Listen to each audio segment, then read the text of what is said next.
मित्रांनो, माझी आई सकाळी 8 वाजतापासून बसली इथे तांदूळ काढून. गेल्या वर्षीचे तांदूळ आहे आणि गेल्या वर्षीच्या तांदळाला जे सोंडे म्हणतो आपण त्याचप्रमाणे अळ्या वगैरे काही लागलेल्या आहे आणि तांदूळ तर खूप महाग आहे, तर आपल्याला तर त्याला मेहनत करून करावंच लागेल मित्रांनो.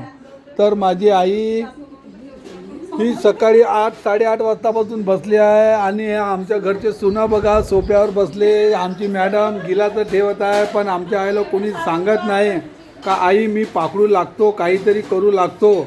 ते माझी आई होई म्हणूनच सगळं करत आहे आणि आमचं घर एकत्र कुटुंब चालत आहे मित्रांनो. माझी आई एकटी रोज सकाळी संध्याकाळी जे काही कामं असेल ते करून टाकते. माझ्या आईला जेवढा सासूरवास आहे तेवढा मला वाटत नाही सोसायटीमध्ये आमच्या कुणाला एवढा सासूरवास असेल म्हणून. पण आईने एक शब्द विचारला, बाई पुडी टाकली का नाही तांदळामध्ये, याच्यासाठी कोणी बोलायला उत्तर देत नाही.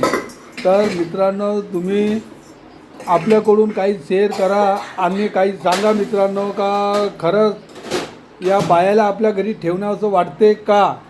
जेवण तर मला कधी जीवनात जेवायला दिलं नाही. जेवायला देते का? देतो ना. हां, आता व्हिडिओमध्ये म्हणलं म्हणून देतो म्हणत आहे मित्रांनो.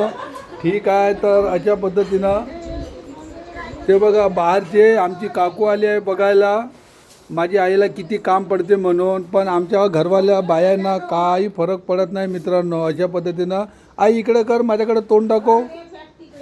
तर ठीक आहे मित्रांनो, ठेवतो.